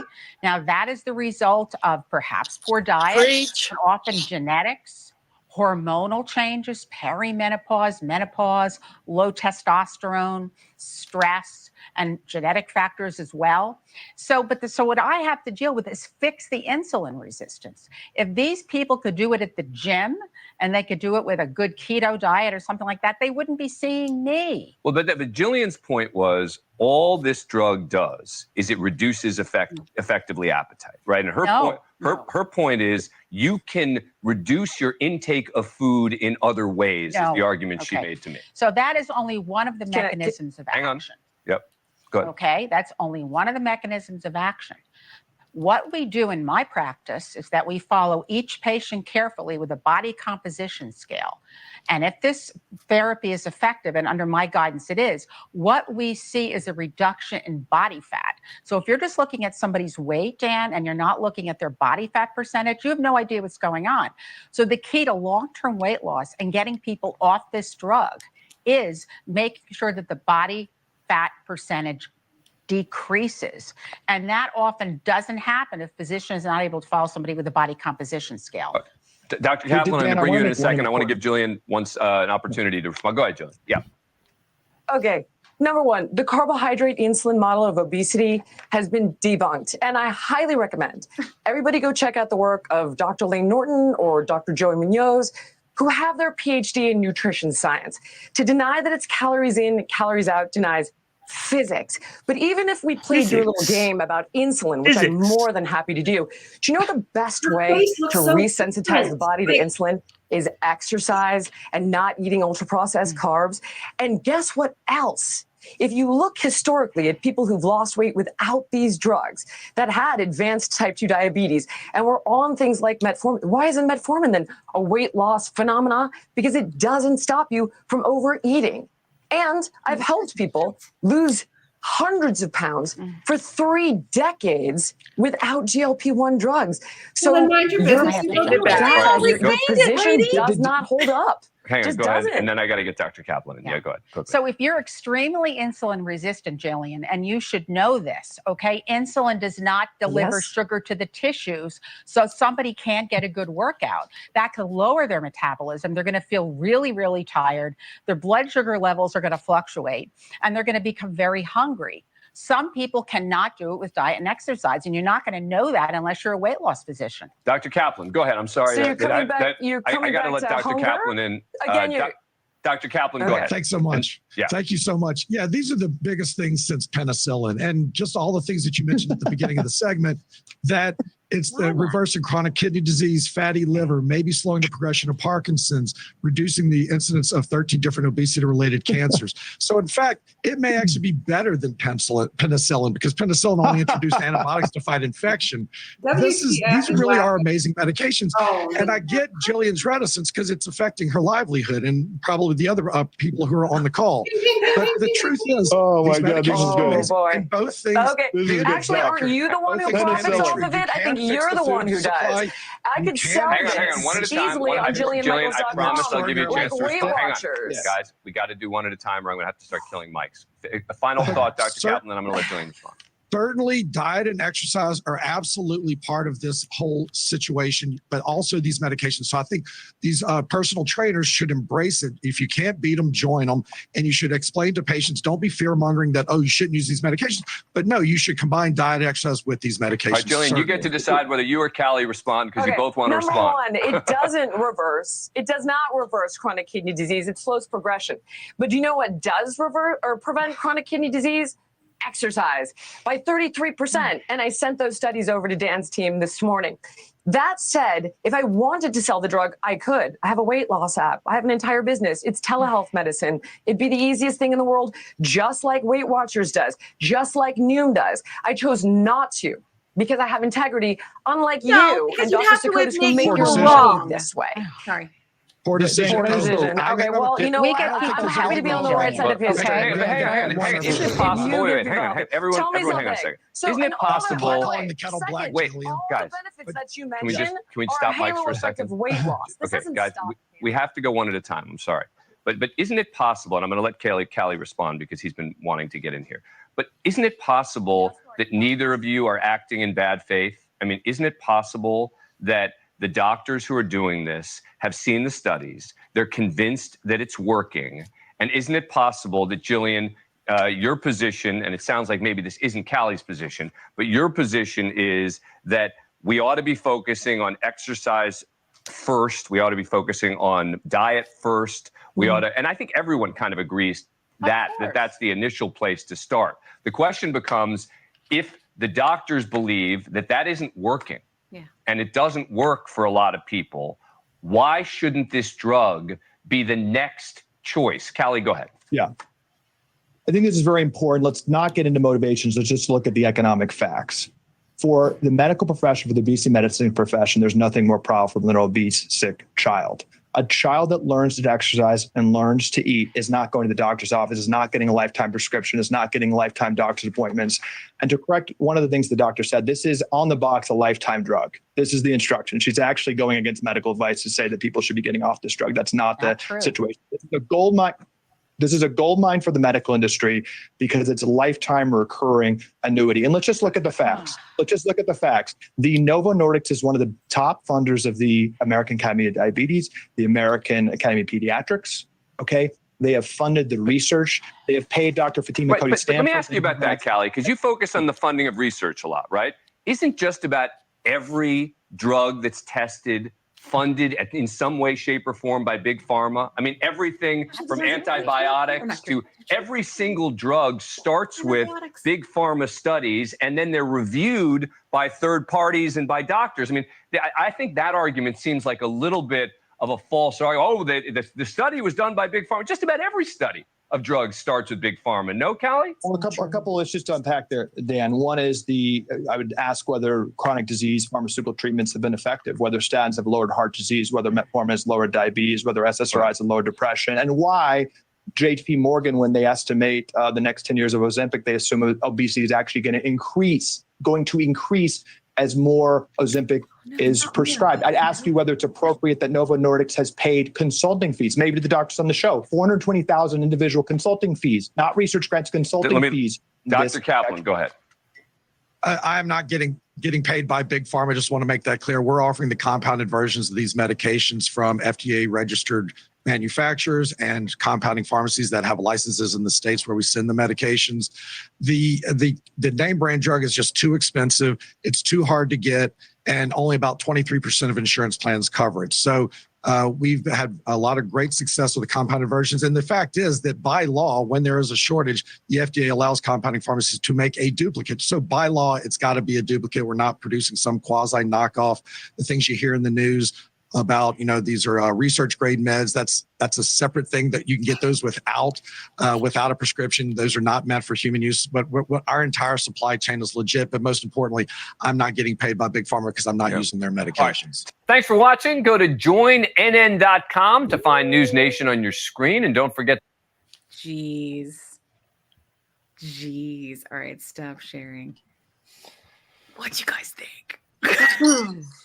I think Jillian's am I going to get banned? I'm going to get canceled. Jillian just looks different. Yeah, I get canceled a lot. I want to talk to some of her victims from The Biggest Loser that have gained their way back. Yes. And see what they think about her. And as far as her research as to the amount of weight people can lose, I myself blew her statistic out of the water by my itty bitty self and my 38%. 38%.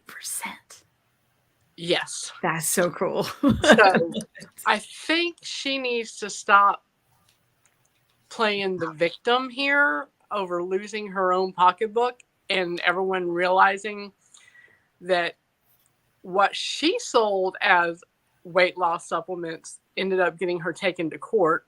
Right. No one mentioned that. I think maybe one of the doctors could have said that. I really wish they had. Mm-hmm. And that, GLP-1 and GIP are natural peptides that occur in the body. Yep. The one guy, if he would shut up for a minute about talking about the food sources, is he right? Absolutely. Sure. Yes. But I'm not just going to die for the next however many years. No. Because you want to fix the food. In the process. The people that are sick because of that. In the process of fixing the food. Yeah. Those of us that are already sick from the generations of food that has been messed up. Yep. Yeah. We should not have to live this way either.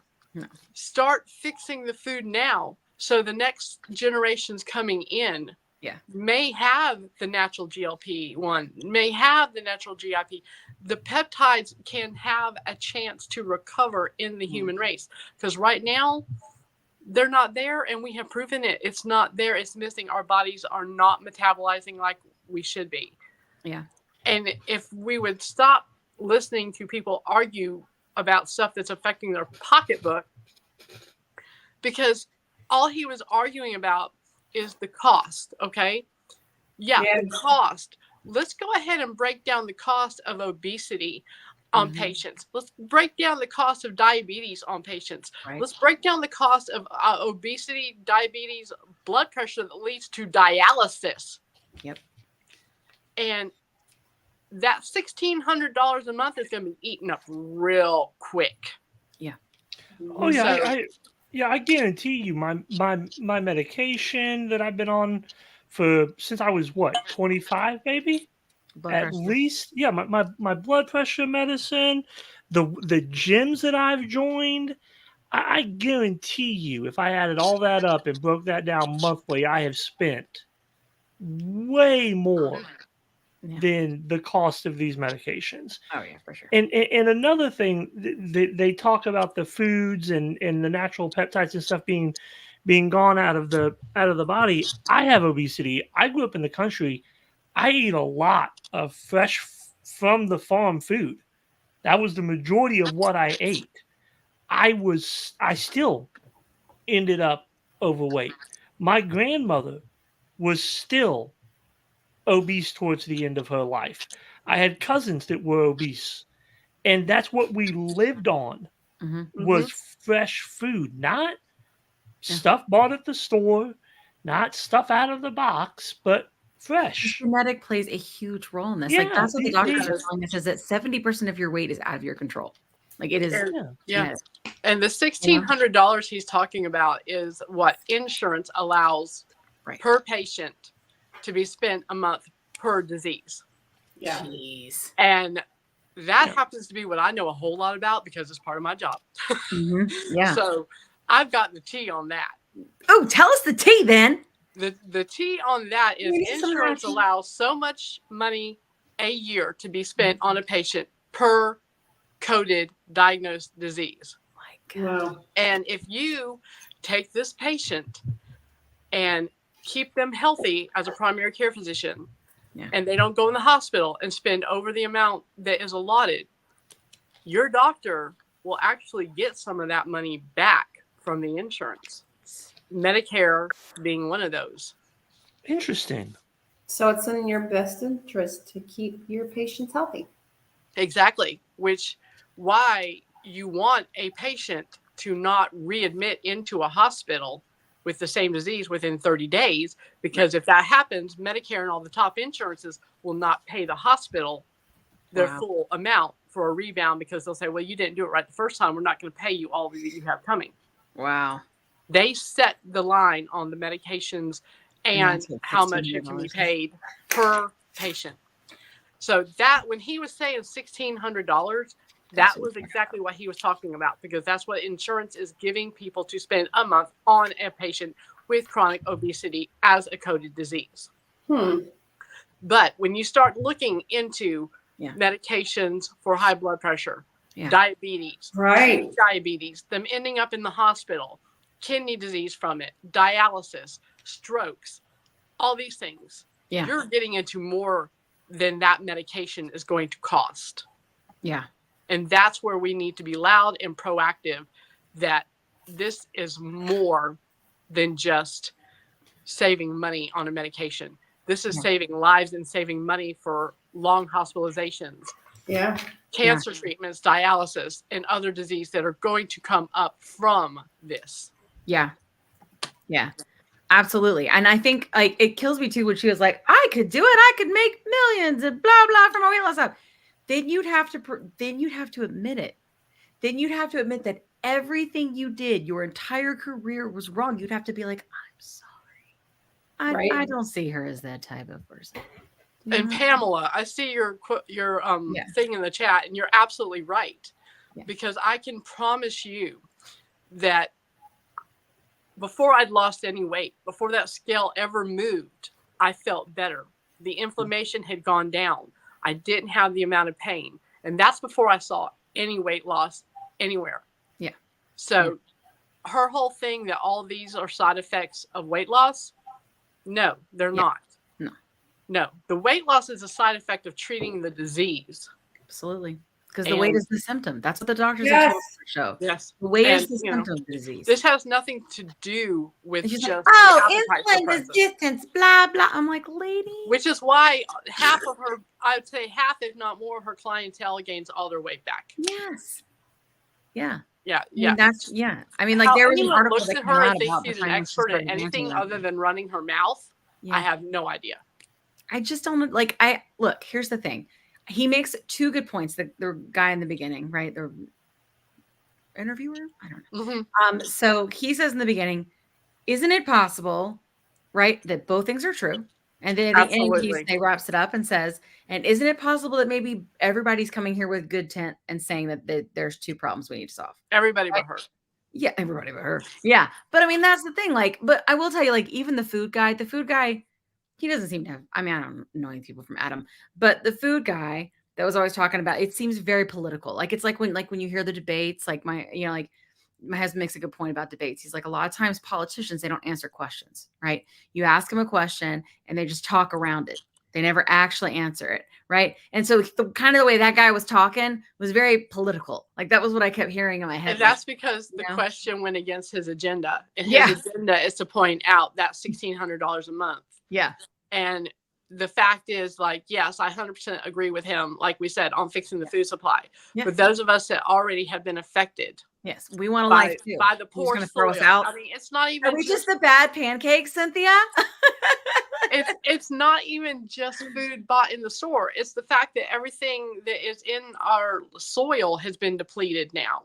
Yeah. That, the chemicals that have been used to spray on the soil to kill the bugs has. Yeah.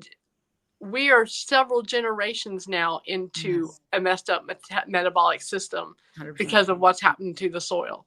Yeah. To actually fix the food supply is going to take generations. Yeah. And the rest of us should not have to suffer. No. While this happens. Let's just and that's a big chunk of people. Do you want to like 40%? Like, that's a lot.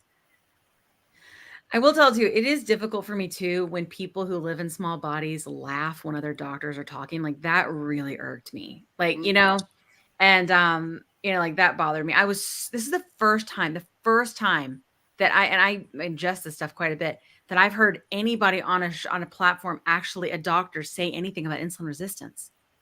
Yeah. Like Oprah totally missed it. She had 3 episodes and not one person talked about it. Even the endo at the end of the last one that she did on YouTube, the endo didn't. The endo just said to her very calm, like, you will survive a famine. Your body is different because you will survive a famine, right? And what she was trying to say is because of insulin resistance, right? Because of how your body processes and stores fuel, right? Yeah. But that conversation didn't happen. Oprah, I'm gonna need you to do a redo. Next one, insulin resistance, please. Thank you. Anyway. People don't like to talk about insulin resistance. I mean, one of the red flags I should have seen with the primary care physician I no longer have is the first time I brought up the term insulin resistance, he kind of chuckled and said, well, insulin resistance is nothing more than the same thing as diabetes. And I went, beep, beep, beep, beep. Oh, no, it is not. No. That right there should have been my first red flag with him. Yeah. So. Yeah. Well, that's that they don't know, right? It's like you said, like they don't understand. They show enough don't. I was blown away that an OBGYN didn't understand PCOS. Oh no, I have never met one of those that does. I mean, like I really, really thought that we were gonna have like that conversation when I went to the doctor, right? Mm-hmm. But like it blew. But they don't. They really don't. They don't. Like. And he should, and that's they've got to learn this stuff. Like this is, you can't just be like a doctor and working in your lane and not understand all the science and everything. They're so behind. I've had to beg every doctor other than my current endocrinologist and the endocrinologist that told me that what PCOS was and that he had found out about it. Yeah. I had to beg for an insulin lab to be drawn. Yeah. They like, why do you need your insulin drawn? And I'm just kind of like, really? Yeah. A1C, yes, that's important, but A1C is not going to tell the whole picture if A1C is not high enough yet to be called a diabetic. But if you're looking at a borderline A1C and an insulin that is through the roof, right there, we need to start treating. Yeah. Yeah. But they don't do that. No, they don't do that. They don't do that. And it should be something that they do, Like we had Dr. Toomer on the show and she was talking about that. Like you need to check insulin levels. Like if you go to your doctor, you need to have them check them. Like and all this different stuff. Like, and she also was saying that like in general, like the whole idea of like the fasting glucose test, that a lot of times that's like baloney, because why are we even checking fasting glucose? Because the problem when you're a diabetic is when you eat. You know what I'm saying? Like that's, I mean, you put on a CGM, watch what happens, you know? I think everyone should get a CGM for a period of time. It is the most educational tool. It is. It really is. Yeah. The things I learned about myself with one were mind-blowing. Yeah. Just mind-blowing. And the whole thing that everyone is the same, blown out of the water. Absolutely. Even every diabetic is not the same. Even every diabetic, even everybody with obesity is not the same. No, we can eat the same thing and have different reactions to food. Absolutely. It's and fascinating. You've got to look at your ancestry, where your ancestry came from. You've got so many different factors in what you eat and how it affects you. Yeah. And I do not know why we are not being looked at as we are different entities instead of lumping us all into this will work for everyone. Yeah. No, there's no such thing. No, there's not. Absolutely not. Well, see, aren't we glad that I played it and took the risk? Heck yeah. And we didn't get shut down. Right there, right? I mean, I was happy that the TikTok doctor was like, listen, here's the thing with compound. Like, you know what I'm saying? Like, I don't work for any of these people, okay? Like it was good. Yeah, he was. Look at the end. Yeah. I thought it was a good teeny tiny debate. It needed way more attention, but I liked his bookends. I liked his, isn't it possible they're both true? And isn't it possible they're both true? Right? Yeah. I thought the question was never answered. No, well, I mean that's because it doesn't fit his agenda. No, but the thing is like it's the same thing with politics, right? Like it's the same thing. Isn't it possible? His agenda, and that's politics. Like what's the middle, guys? Let's figure it out. That's honestly why I believe all voices are so important, because how can we identify the middle? We're not hearing the extremes, right? And unfortunately, in the world we live in right now, medicine and healthcare is politics. Oh yeah, it is for sure. Clearly. Interesting timing. This guy comes out, right? Yeah, it's been out years. It's like it's right before the election. And I can tell you, as a nurse who's been a nurse for over 30 years, healthcare is not what it was when I started. Yeah, and the amount of politics that is involved in healthcare, and even how we as nurses can treat patients, how many patients we have to take, the safety of the number of our patients, and it all comes down to money, insurance, and politics. Yeah, that's awful. That's hard. We have a lot of nurses in my family. Bestie's a nurse. Like it's, I say a lot. Like we had just had someone that was in our that I met on IG that came on the show, and she's a nurse, and they always have such good perspectives on these things. Like there's just it's like I'm not on the floor anymore. I haven't been on the floor in 5 years. Yeah. And I tell you right now, with the way it is, I would probably just tell y'all, if you see my feet pictures online, mind your business, because I'm not going to go back to the floor if I have to. I will become a reverse stripper, so people pay me to put my clothes back on. Yeah. I could not go back to the floor. And God bless my brothers and sisters that are still carrying that banner and on the floor and taking care of patients with the hell they have to do it with. Yeah, absolutely. And I love them all, but I could not do it. I mean, no, we'd have to find a pole and start working more side gigs than I currently am. The foot and model and someone said, "Wow, what did I walk in?" Incoming. I'm really late tonight. You are. We're just finishing. We're almost finishing everything up. But it'll be on replay. You can watch it. It's good stuff. It's good stuff. We had a great episode. Thank you guys so much for coming. And thank you for coming on. I knew it was you. I thought it was that you hosted with us. It was great. That's what I love this. I was really nervous. I'm not gonna lie, but this has been great. You did so good. You did so good. I never had a doubt. And thank you for inviting me. And I'm so glad you're both jumping into movement motivation, because it is an awesome community. I need more weightlifting. It is like I said, if you see the Gym Rats app and how it's set up, it looks like it's challenging. There's winners or whatever. Ignore that. We are all there. It is about community, not competition. And we're cheering everybody on. Yeah, that's awesome. All right, cool. All right, and we'll put the link in all the show notes tomorrow. I'll update all the links so everybody can go and join Gym Rats and all that. Oh, thank you. That's awesome. We'd love to have more people. And we do a different one every month. So love it. Love it. She did do great. See, look. So good. Sandra loved it. Darlene loved it. Yes. All right. Darlene, is that my bestie, Darlene? We talk a lot of Jillian Michaels stuff. It was some good stuff. Jillian's got new eyes. She definitely They seem to be a little. I recognized a filter. I was like, I know that filter. I use that filter. No, I don't think it was a filter. Okay, Darlene that commented, that's my bestie. I'm just saying. That's hi, Darlene. Thanks for coming. And that's I Will. love it. KMSI Media is Will who was talking. He was. Oh, that's Will. Will, what have I told you about your 5 million handles? We don't remember your name.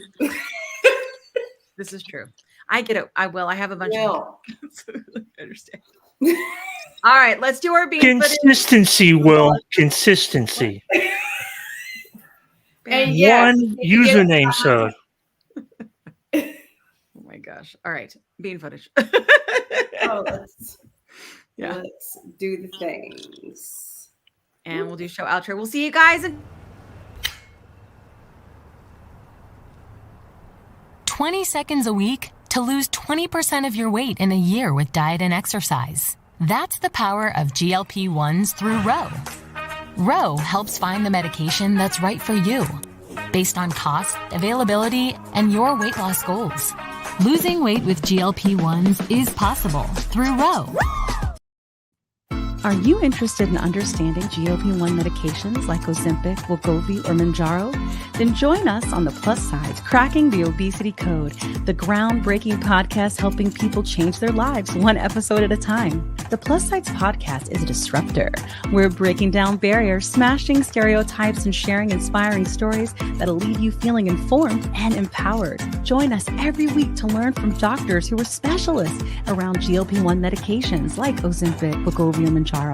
They'll provide you with science and facts to validate these incredible stories. But that's not all. We'll also bring you the voices of the GLP-1 Mounjaro TikTok community, real people who face the challenges of obesity-related diseases and disorders and discovered the incredible plus sides of GLP-1 medications. Our episodes are filled with heartwarming stories, laughter, and moments of triumph. You'll connect with our amazing community members who are reclaiming their health and experiencing their fullest lives. Are you ready to embark on a journey of discovery and empowerment? Tune in to the Plus SideZ Cracking the Obesity Code, and together we'll change the narrative around obesity and end the stigma. Subscribe now on YouTube or your favorite podcast platform and join our incredible community. Let's celebrate the plus sides of life together, because every story deserves to be heard. Every life deserves to shine, and everyone deserves access to expert knowledge and medication. The Plus SideZ podcast. You're not alone. It's not your fault. All right, everybody. We'll see you in 2 weeks. We love you. Thank you for your support. Check out the most recent episode. It's a really good one. It's about PCOS and Ozempic. Go check it out. Check it out. Good night, everybody. Night.